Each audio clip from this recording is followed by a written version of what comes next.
क्या हुआ जब अचानक से अयोध्या में प्रकट हुई किन्नरों का झुंड। कलयुग में ऐसा चमत्कार देखकर सबके होश उड़ गए। प्राण प्रतिष्ठा से पूर्व अयोध्या में कई बड़े चमत्कार हो चुके हैं, जिसमें गिद्धों का दिखना, भानुओं को दिखना, जमीन में से माँ सरयू नगर का प्रकट होना शामिल है। लेकिन इस चमत्कार को अभी तक का सबसे बड़ा चमत्कार कहा जा रहा है, जिसके पीछे की सच्चाई जानकर आपके पैरों तलक जमीन खिसक जाएगी। आखिर क्या है सच्चाई? क्या सच में लंका के राजा विभीषण अपने मित्र राम लल्ला से मिलने पहुँचे हैं? क्या विभीषण आज भी जीवित है? ऐसे कई रहस्यों से पर्दा उठेगा आज की इसी वीडियो में। तो शुरुआत करने से पहले अगर आप सच्चे सनातनीय हैं और राम मंदिर से बनने से बेहद खुश हैं, तो इस वीडियो को लाइक करें और कमेंट बॉक्स में जय श्री राम जरूर लिखें। अयोध्या में राम मंदिर की प्राण प्रतिष्ठा की तैयारी जोर जोर से चल रही है। 22 जनवरी को राम लल्ला को गर्भगृह में स्थापित किया जाएगा। हर राम भक्त को इस दिन का लंबे समय से इंतजार था। अयोध्या में 22 जनवरी से लेकर 25 मार्च तक कई खास कार्यक्रमों का आयोजन किया जाएगा। इस बीच मंदिर के गृह निर्माण का काम 24 घंटे चल रहा है। 22 जनवरी को राम लल्ला की प्राण प्रतिष्ठा होने वाली है। किसी भी मंदिर में की जाने वाली भगवान की मूर्ति की प्राण प्रतिष्ठा का बहुत महत्व होता है। मूर्ति की प्राण प्रतिष्ठा के बिना भगवान का पूजन अधूरा माना जाता है। आगे वीडियो में जानते हैं कि आखिर प्राण प्रतिष्ठा क्या होती है और जानेंगे विभीषण जी राम मंदिर में कैसे प्रकट हुए। सनातन धर्म में किसी भी मूर्ति की प्राण प्रतिष्ठा मूर्ति स्थापना के समय किया जाता है। किसी भी मूर्ति की स्थापना के समय उस प्रतिमा रूप को जीवित करने की विधि प्राण प्रतिष्ठा कहलाती है। प्राण प्रतिष्ठा का अर्थ जीवन, शक्ति और प्रतिष्ठा का अर्थ स्थापना होता है। ऐसे में प्राण प्रतिष्ठा का अर्थ जीवन शक्ति की स्थापना करना या देवता को जीवन में लाना होता है। बिना प्राण प्रतिष्ठा की कोई भी मूर्ति पूजा के योग्य नहीं मानी जाती है। मान्यता है कि प्राण प्रतिष्ठा के जरिए मूर्ति में जीवन शक्ति का संचार होता है और वह मूर्ति देवता के रूप में बदल जाती है। अर्थात अब साक्षात प्रभु श्री राम अयोध्या राम मंदिर में निवास कर रहे हैं और जब स्वयं प्रभु पुनः अयोध्या आ रहे हैं, तो वह उनके प्रिय मित्र भक्त कैसे पीछे रह सकते हैं? क्योंकि प्रभु श्री राम ने रावण का वध किया था, लंका पर विजय पाई थी और पुष्पा अभिमान के जरिए जब वह फिर से अयोध्या लौटे थे, तो प्रभु श्री राम के साथ विभीषण जी भी अयोध्या आए थे और कई दिनों तक अयोध्या में ही रुके थे। इसके बाद इन्होंने लंका का राज सिंहासन संभाला और लंका के राजा बन गए। यानी प्रभु श्री राम की भक्ति उनके लिए बहुत ही भाग्यशाली हुई है, क्योंकि जो राम के शरण में आ जाता है तो उनका उद्धार निश्चित है। लेकिन क्या विभीषण आज भी जिंदा है? तो इनका जवाब आपको आगे वीडियो देखने पर ही मिलेगा। हिंदू धर्म की पौराणिक कथाओं के अनुसार माना जाता है कि 8 महान विभूतियाँ आज भी सशरीर जीवित है, जिनमें से कुछ रामायण काल के हैं, तो कुछ महाभारत काल के तथा कुछ विभूतियाँ उससे भी पहले से काल की आज तक जीवित है। पौराणिक मान्यता के अनुसार विभीषण, अश्वत्थामा, बलि, वेदव्यास, हनुमान जी, कृपाचार्य, भगवान परशुराम और मार्कंडेय ऋषि चिरंजीवी में शामिल है। चिरंजीवी का अर्थ होता है जो सृष्टि के अंत तक जीवित रहे और जिसकी उम्र भी न बढ़े, और विभीषण भी इन्हीं चिरंजीवी में से एक है, जो आज भी धरती पर मौजूद है और अनंत काल तक जीवित रहेंगे। लेकिन यह वरदान आखिर उसे किसने दिया, यह बड़ा जानने का विषय है। भगवान राम के अनन्य विशेषण बाल्यकाल से ही धर्म परायण रहे। वह अपने बड़े भाई रावण के धर्म विरुद्ध कार्यों का विरोध भी करते थे। उन्होंने लंका युद्ध में भी धर्म का पालन करते हुए भगवान राम का साथ दिया। इसलिए प्रभु श्री राम ने उन्हें सृष्टि के अंत तक अजर अमर रहने का वरदान दिया। जब कलयुग का अंत होगा, उस समय भगवान विष्णु एक बार फिर से अवतार लेंगे, जिसका नाम कल्कि होगा।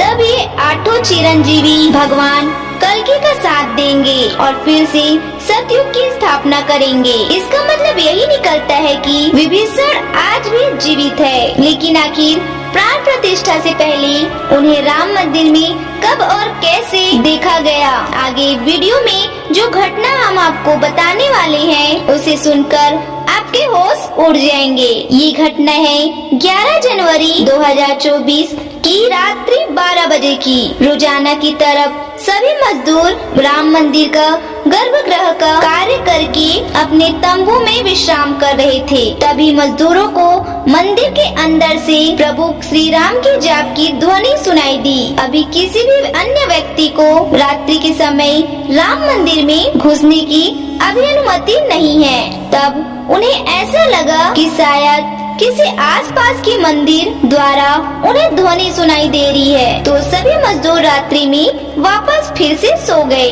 लेकिन सुभाष नाम के एक मजदूर को लगातार यह बात खटक रही थी।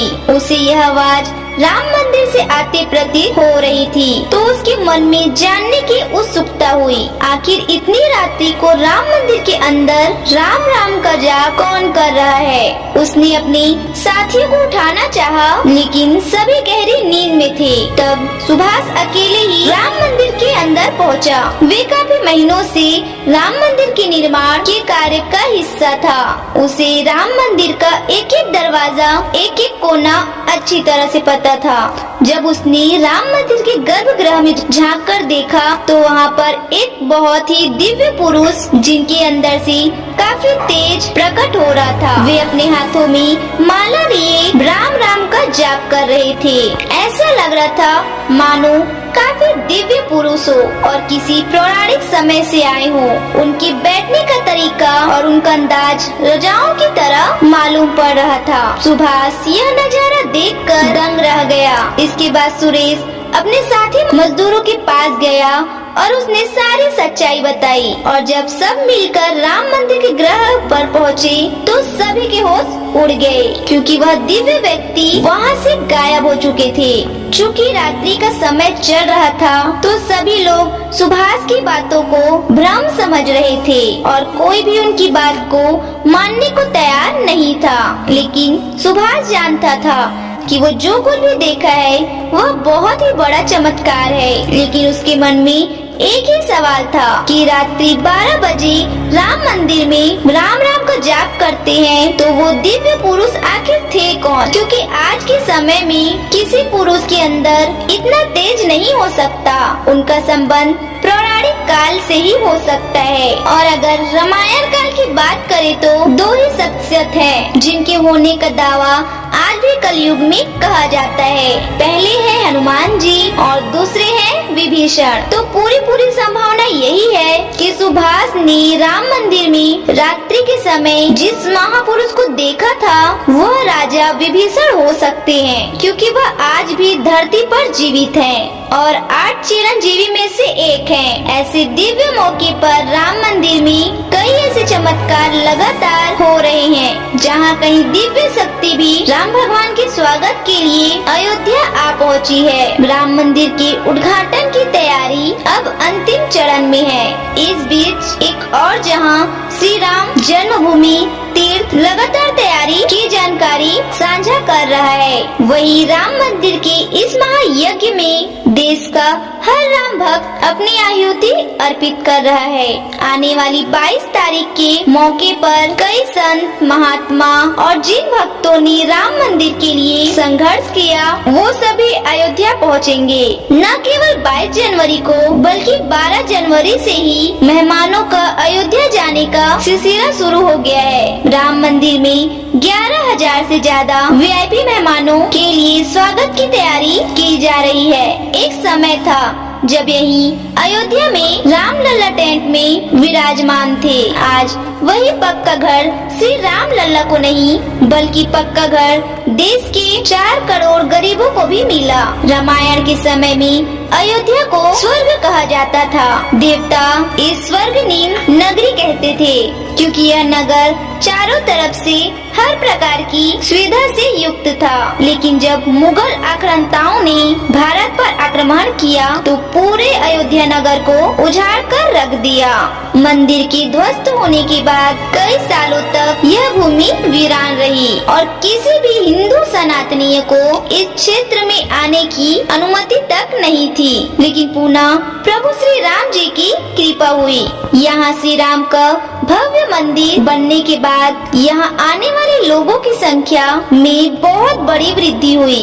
इसे ध्यान में रखते हुए सरकार ने अयोध्या में हजारों करोड़ रुपए के विकास कार्य किया है। राम मंदिर की प्राण प्रतिष्ठा से पहले प्रधानमंत्री मोदी ने अयोध्या में अलग अलग विकास कार्यों का उद्घाटन किया और महर्षि वाल्मीकि इंटरनेट एयरपोर्ट अयोध्या धाम भी लोगों को तोहफे में दिया। इस एयरपोर्ट को पूरी तरह से भगवान राम से जोड़ा गया है, जिसकी दीवारों पर भी आपको श्री राम से जुड़ी सजावट देखने को मिलेगी। इस एयरपोर्ट के अंदर घुसते ही हमेशा लगता है कि हम फिर से रामायण काल में आ गए हों। आपको बता दें कि इस एयरपोर्ट को 20 महीने के रिकॉर्ड समय में तैयार किया गया है। उत्तर प्रदेश सरकार की ओर से अयोध्या एयरपोर्ट के लिए 821 एकड़ भूमि मुहैया कराई थी। 14 साल का वनवास पूरा करके और रावण का वध करके जब भगवान श्री राम पुनः अयोध्या लौटे थे तो अयोध्या के घर घर में दिवाली मनाई गई थी। हर घर में दीपक प्रज्वलित किए गए थे।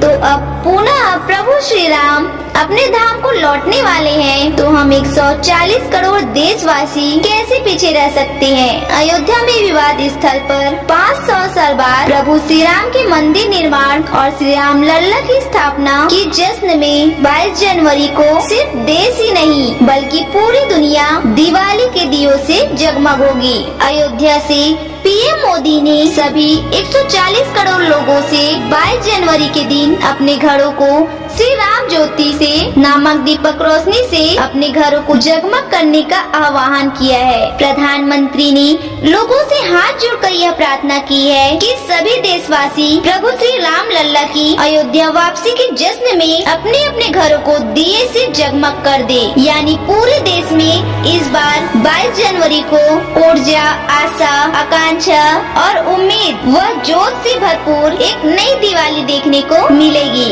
ये दिवाली सिर्फ देश ही नहीं बल्कि दुनिया के उन विश्वों में भी मनाई जाएगी जहां भारतीय लोग बसे हैं। इसी बीच अब राम मंदिर प्राण प्रतिष्ठा के पहले राम लल्ला के भक्तों के लिए एक और बड़ी खुशखबरी है। दरअसल अब राम लल्ला के गर्भगृह का मुख्य द्वार सोने से बनाया गया है, जो कि मंदिर के मुख्य द्वार पर स्थापित करके दिया गया है। राम मंदिर में सोने की दरवाजे की कुछ खासियत भी है। बता दें कि राम लल्ला के गर्भगृह में लगाए गए सोने के दरवाजे पर खूबसूरत नक्शा भी है। मंदिर के भूतल पर ऐसे 14 दरवाजे लगने वाले हैं। लेकिन दोस्तों, जब हम राम मंदिर को बनता हुआ देखते हैं तो हमें बड़ा गर्व होता है कि राम मंदिर को हम अपने आँखों से बनता हुआ देख रहे हैं। हमें उस स्थान पर राम मंदिर के अंदर जाने का मौका भी मिलने वाला है। लेकिन एक समय ऐसा भी था जब यहाँ हजारों कार सेवकों ने इस मंदिर के निर्माण के लिए अपने प्राणों का बलिदान दे दिया था। 1528 ईस्वी में श्री राम मंदिर को बाबर के आदेश से उसके सेनापति मीर बाकी ने गिराकर वहाँ एक मस्जिद बना दिया। इसके बाद से हिंदू समाज एक दिन भी चुप नहीं बैठा। वह लगातार इस स्थान को पाने के लिए संघर्ष करता रहा। 23 दिसंबर 1939 को उन्होंने वहां राम लल्ला की मूर्ति स्थापित कर पूजा एवं अखंड कीर्तन शुरू कर दिया। विश्व हिंदू परिषद द्वारा इस विषय को अपने हाथ में लेने से पूर्व 76 बार श्री राम जन्मभूमि मुक्त कराने के प्रयास हिंदुओं ने किए, जिसमें देश के हर भाग से हजारों नर नारियों का बलिदान हुआ, पर पूर्ण सफलता उन्हें कभी नहीं मिल पाई। 2 नवंबर 1990 को तत्कालीन मुख्यमंत्री मुलायम सिंह यादव जी की सरकार ने कार सेवकों पर पुलिस ने बर्बरता पूर्वक गोलियां चलाई थी, जो कि सच में निंदनीय घटना है। उस समय अयोध्या के वासुदेव गुप्त, राजेंद्र धरिकार, रमेश पांडे और कोलकाता के दोनों कुलकारी बंधुओं को कुठारिया बंधु सहित अनेक कार्य सेवक इसमें शहीद हो गए थे। नीचे कमेंट बॉक्स में आप इन्हें श्रद्धांजलि जरूर दें। लेकिन दोस्तों कहते हैं जो सच होता है वो स्प्रिंग की तरह होता है, उसे जितना दबाया जाए वह उतना ही तेज गति के साथ ऊपर आता है। 9 नवंबर 2019 का दिन सुनहरे अक्षरों में दर्ज किया गया जब सुप्रीम कोर्ट की 5 जजों वाली बेंच ने ऐतिहासिक फैसला सुनाया और विवाद जमीन हिंदू पक्ष को अब 22 जनवरी 2024 को भव्य राम मंदिर के अंदर रामलाल की प्राण प्रतिष्ठा होने वाली है। इस प्राण प्रतिष्ठा के भव्य समारोह में देश विदेश की 11,000 हस्तियों का आमंत्रण दिया गया है। लेकिन दोस्तों कुछ राजनीतिक दलों ने राम मंदिर की इस भव्य समारोह में आने का न्योता ठुकरा दिया है। इसके संदर्भ में देशवासियों का कहना है कि दुनिया में देवता और राक्षस दोनों प्रकार के लोग रहते हैं। देवता मंदिर में प्रवेश कर सकते हैं लेकिन राक्षस मंदिर के अंदर नहीं जाते। जो राजनीतिक दल मंदिर की प्राण प्रतिष्ठा में आने से मना कर रहे हैं इन्हें राक्षसों के साथ जोड़कर देखना गलत नहीं होगा। जल्द ही राम मंदिर आम जनता के लिए भी खोल दिया जाएगा। राम मंदिर की भव्यता, लोगों के मन में राम मंदिर को लेकर उत्साह और साथ ही साथ अयोध्या शहर का विस्तार उन सभी बलिदानों की आत्मा को शांति प्रदान करेगा और देश की प्रगति में भी जरूर सहयोग करेगा। हम दोस्तों आशा करते हैं कि आज की वीडियो के माध्यम से आप राम मंदिर को और उसके इतिहास को करीब से जान पाए हो। सभी हमेशा करते। तो आज की वीडियो अगर आपको पसंद आई हो तो लाइक जरूर करें और कमेंट बॉक्स में सभी देशवासियों की बलिदान के प्रति आप श्रद्धांजलि जरूर दें। साथ ही साथ कमेंट बॉक्स में कुछ हिंदुओं के लिए अपनी राय जरूर रखें जिन्होंने राम मंदिर प्राण प्रतिष्ठा समारोह में आने के लिए न्योता ठुकरा दिया है। हमारे चैनल को सब्सक्राइब जरूर कर ले ताकि आपको हमेशा ऐसी सत्य चमत्कारी घटना देखने को मिलती रहे। अभी के लिए आप सभी को हर हर महादेव।